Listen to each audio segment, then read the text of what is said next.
फराज साहब, मेरा बिल्कुल स्पेसिफिक चीज ये है कि आप जब, जो मेरी समझ है और जो मेरे ज्ञान है, अभी 2 दिन पहले आपने एक लॉबिस्ट का, ट्रम्प के साथ उन्होंने अपनी फोटो खिंचवाई, फोटो खिंचवा के भारतीय सब मीडिया में वो प्रचारित हुआ कि देखिए हमारे एक जो लॉबिंग वाले हैं वो उनके साथ फोटो खिंचवा रहे हैं। और ऐसा लगता है कि वहां पे लॉबी का इतना जरूर असर हुआ है कि ट्रंप ने कल एक ये भी रिमार्क दे दिया है कि मैं उनसे बात करूंगा, अगले हफ्ते बात करूंगा, इतना ही बस कहा है। कोई कोई ना ईज ऑफ किया है ना उसमें। मैं पहले आपसे एक चीज ये समझ लूं कि ये हमारी विदेश नीति क्या केवल इन लॉबीज के सहारे रह गई है? क्योंकि अब अपना विदेश मंत्री, अपना विदेश मंत्रालय तो फेल होता हुआ नजर आ रहा है। फराज साहब। आनंद सर, देखिए, मेरा एक बड़ा फेवरेट शेर है जो आपके प्लेटफॉर्म पे मैं 2 बार शायद पढ़ चुका हूं, लेकिन मुझे लगता है कि आज पैनलिस्ट भी अलग डिफरेंट हैं और हो सकता है आपका ऑडियंस भी डिफरेंट हो। मैं इसलिए पढ़ूंगा क्योंकि आपने शुरुआत डीप स्टेट से की और आपने अभी बोला कि अगर सरकार से कुछ सवाल करो तो सरकार जो है वो फौरन कहती है कि आप देश से सवाल कर रहे हैं। करेक्ट, यही आपने अभी बोला। आपको तो मुझे लगता है याद हो गया होगा, लेकिन उस्मान मिनाई साहब कहते हैं कि मालिक का मुखालिफ हूं मैं, शहदाए चमन हूं, सरकार का दुश्मन हूं, वफादार वतन हूं, माली कभी रुतबे में चमन हो नहीं सकता, सरकार का मतलब तो वतन हो नहीं सकता। तो मुझे लगता है कि अगर ये शेर आदरणीय प्रधानमंत्री जी या जयशंकर साहब या और सरकार के लोग पढ़ लेंगे और उसको समझेंगे तो मुझे लगता है ये कहना छोड़ देंगे। आनंद सर, अभी पिछले 15 दिनों में मैं खुद हैरान हूं। मैं अपने को थोड़ा बहुत पढ़ा लिखा और इंटेलेक्चुअल आदमी समझता हूं, लेकिन मुझे लगता है कि मेरी जो इंटेलेक्चुअल स्किल्स हैं वो सब खत्म हो गई। वो इसलिए मुझे ऐसा लग रहा है कि आज से 1 महीना पहले तक जो हमारी मेन स्ट्रीम मीडिया है वो ये कहती थी कि ट्रंप और मोदी एक्शन में, शी जिनपिंग टेंशन में। उसके बाद में फिर अभी पिछले हफ्ते से कहना शुरू किया जब से एससीओ समिट हुई है कि Modi and Xi Jinping action में, ट्रंप साहब टेंशन में। अब मुझे लगता है 4-5 दिनों बाद फिर बदलने वाला है और हमारी जो गोदी मीडिया है वो फिर से कहने लगेगी कि ट्रंप मोदी एक्शन में और शी जिनपिंग टेंशन में। तो असलियत में मीडिया को यह समझना चाहिए कि जब जब मोदी जी एक्शन में होते हैं इस देश की जनता टेंशन में चली जाती है। मोदी साहब एक दिन रात में 8 बजे आते हैं और इस देश को इतनी जबरदस्त टेंशन देते हैं आनंद सर, और नोटबंदी करके चले जाते हैं। पूरा देश जो है वो लाइन में लग जाता है। और वो तो क्या बोलते हैं, वो चौराहे वाली बात, हमारे देश के प्रधानमंत्री, मैं उनके लिए कुछ कहूंगा नहीं उसके आगे, उनका अपना स्टेटमेंट है। उन्होंने कहा था आतंकवाद खत्म हो जाएगा, ब्लैक मनी सिस्टम से गायब हो जाएगी, लेकिन जब नोटबंदी होती है तो उसके बाद में कैश इन सर्कुलेशन पहले से ज्यादा बढ़ गया होता है। टेररिज्म कहां पर है, सारे प्रबुद्ध पत्रकार बैठे हुए हैं, इंटेलेक्चुअल जर्नलिस्ट बैठे हुए हैं, सबको पता है। अब देखिए क्या है कि अभी आपने ये मुद्दा आनंद सर कोई छोटा मुद्दा नहीं है जिसको आप डिस्कस कर रहे हैं। आज मेरे पास एक टीवी चैनल से फोन आया, मैं 6 बजे उस चैनल पे रहूंगा। उन्होंने जब मुझे टॉपिक देखा तो मैं सन्न रह गया बिल्कुल। उनका टॉपिक, ये मैं इसलिए बोल रहा हूं कि ये रिलेट कर रहा है सब। उनका टॉपिक है कि भारत में वो कौन लोग हैं जो नेपाल जैसी स्थिति लाना चाहते हैं। अब बताइए, इस तरफ तो मेरा तो कम से कम ध्यान नहीं गया, लेकिन वो न्यूज चैनल आज 6 बजे जब उस पर डिबेट करेगा तो करोड़ों लोग उसको देखेंगे। बड़ा चैनल है तो लोगों का दिमाग भी उधर जाएगा।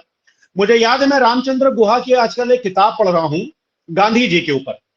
तो 1924 के आसपास आनंद सर, जब हिंदू मुस्लिम टेंशन बढ़ने लगे तो कुछ वर्नैकुलर न्यूज़पेपर्स की मशरूम ग्रोथ होने लगी। तो ये गांधी जी ने कहा था कि आज जो हिंदुस्तान में हिंदू मुस्लिम टेंशन बढ़ रही है उसका बहुत बड़ा रीजन ये वर्नैकुलर न्यूज़पेपर्स हैं, जो कि उस चीज को वो बढ़ावा दे रहे थे। तो अब मुझे लगता है कि आज से अपनी टीआरपी के लिए मीडिया उसको बढ़ावा देने लगेगी। एनीवे, चलिए छोड़िए। खैर, आपने एस जयशंकर साहब की बात कही।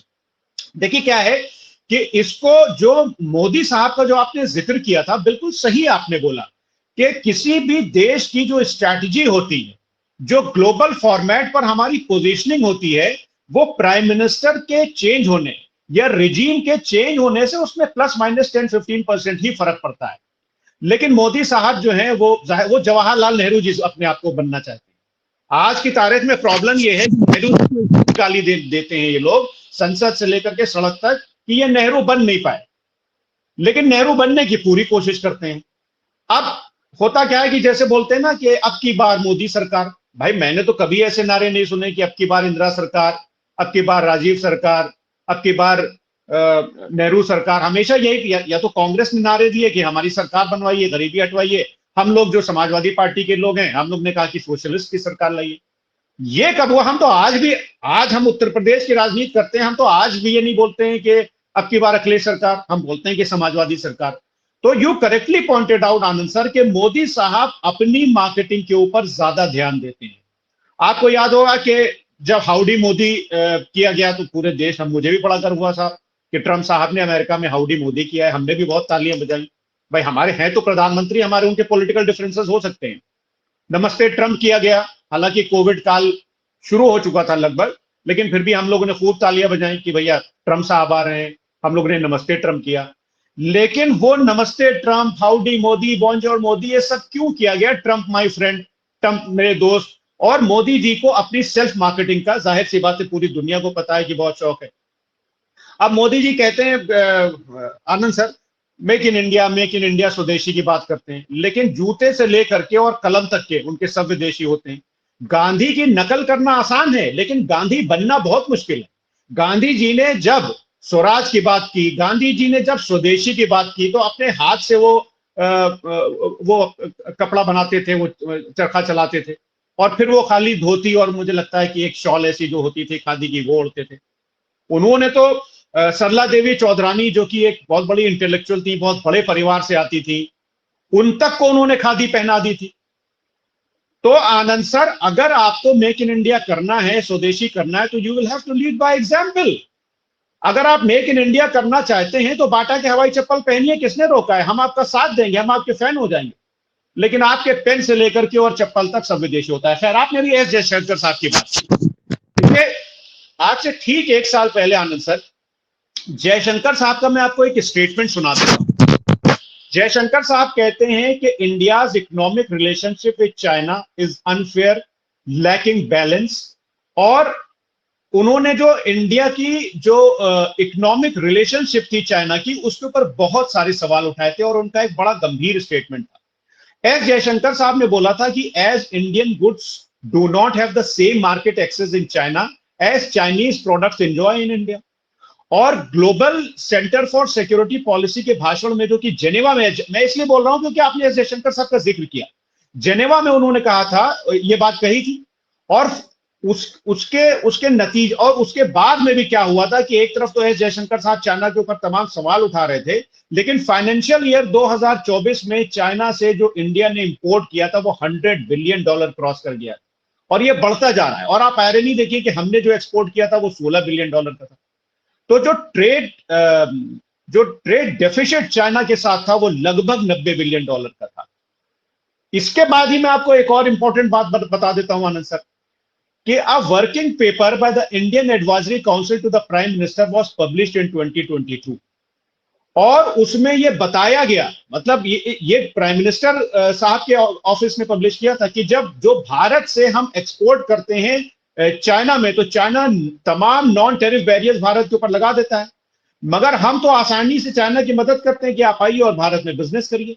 आनंद सर, अभी कॉटन के ऊपर आप देखिए, यूएस ने हमारे ऊपर 50% टैरिफ लगाए, और कॉटन के ऊपर जो हम इंपोर्ट ड्यूटी चार्ज करते थे 11% है ना, if I am not wrong, तो उसको भी उन्होंने शायद 31 दिसंबर तक या कब तक उन्होंने बढ़ा दिया है। तो ऐसे कब तक चलेगा? मतलब हम ट्रंप साहब को कब तक खुश करते रहेंगे? आज की तारीख में दुनिया भर में क्या हो रहा है? आनंद सर, आपके दर्शकों के लिए मैं बता दूं कि इस देश के जो करीब, इस दुनिया में करीब 200 देश हैं, जिस आउट ऑफ 200 कंट्रीज 147 कंट्रीज में अनरेस्ट चल रहा है। और वो क्यों चल रहा है, उसका क्या रीजन है? उसके 3 मेन रीजन है आनंद सर: अनएम्प्लॉयमेंट, इनइक्वलिटी, और सरकार जो तानाशाही का रवैया अपना रही है। तो भारत को बहुत कुछ सीखना पड़ेगा आनंद सर। नेपाल में आज क्या हो रहा है, बांग्लादेश में क्या हुआ, श्रीलंका में क्या हुआ, ये पूरी दुनिया देख रही है। एक चीज और है, उसके बाद आप अपने दूसरे गेस्ट के पास चले जाइएगा, मैं थोड़ा सा वो आपको एक और इनपुट दे देता हूं। अभी 1 साल पहले तक हमारी सरकार ने क्या कहा कि 2030 तक, मैं इसलिए ये बोल रहा हूं कि अभी आपने जो एक जियोपॉलिटिक्स की बात की, खासकर इंडिया चाइना और इंडिया यूएस के रिश्तों के बारे में, ट्रंप साहब के बारे में आपने बात की। हमने क्या कहा कि 2030 तक, मैं इसलिए बोल रहा हूं आनंद सर, फिर से मैं आपको बता रहा हूं कि हमारी सरकार, हमारे प्राइम मिनिस्टर साहब बोलते क्या हैं, करते क्या हैं, होता क्या है, इन तीनों में जमीन आसमान का फर्क है। हमने कहा अभी 1 साल पहले, और ये मैं अपने मन से नहीं कह रहा हूं, 28 सितंबर 2024 को इंडियन एक्सप्रेस में खबर छपती, उसके हिसाब से 2030 तक हमने कहा कि भारत जो है वो 500 गीगावाट रिन्यूएबल एनर्जी कैपेसिटी को अचीव कर लेगा। बहुत अच्छी बात, बहुत अच्छा टारगेट लिया, और हमने करीब $4.5 बिलियन इन्वेस्ट कर दिए। लेकिन भारत के जो 80% सोलर सेल हैं आनंद सर, और जो मॉड्यूल्स हैं वो चाइना से आते हैं। तो एक तरफ तो हम मेक इन इंडिया प्रोजेक्ट की बात करते हैं, एक तरफ हम पीएलआई स्कीम की बात करते हैं। प्राइम मिनिस्टर साहब ने 2014 में, फिर मैं आ रहा हूं उसी बात पर, कि बड़ी धूमधाम से मेक इन इंडिया प्रोजेक्ट 2014 में लॉन्च किया था। बहुत अच्छी बात है भाई, हम तो गांधी जी के अनुयायी, हम तो चाहते हैं कि स्वदेशी होना चाहिए। जी जी, कुछ कह रहे हैं आप? कंक्लूड करिएगा फराज साहब। अच्छा, बस एक 50 सेकंड और मोदी साहब ने जो है वो पीएलआई स्कीम लॉन्च की थी to attract domestic and foreign capital. लेकिन उसके बाद में जब मोदी साहब ने जो पीएलआई स्कीम जो लॉन्च की थी, उसका बजट 4,490 करोड़ से बढ़ा करके 6,125 करोड़ कर दिया था। लेकिन इस मेक इन इंडिया प्रोजेक्ट में जो इलेक्ट्रॉनिक्स एंड कम्युनिकेशंस वाला जो सेगमेंट है, उसमें 4 जो बड़ी टेलीकॉम जो हैंडसेट मैन्युफैक्चरिंग कंपनीज हैं, उनमें से जिन 4 को सबसे ज्यादा फायदा हुआ था, वो 3 चाइना की थी। तो ये इनका स्वदेशी है, ये इनका मेक इन इंडिया है। Thank you very much.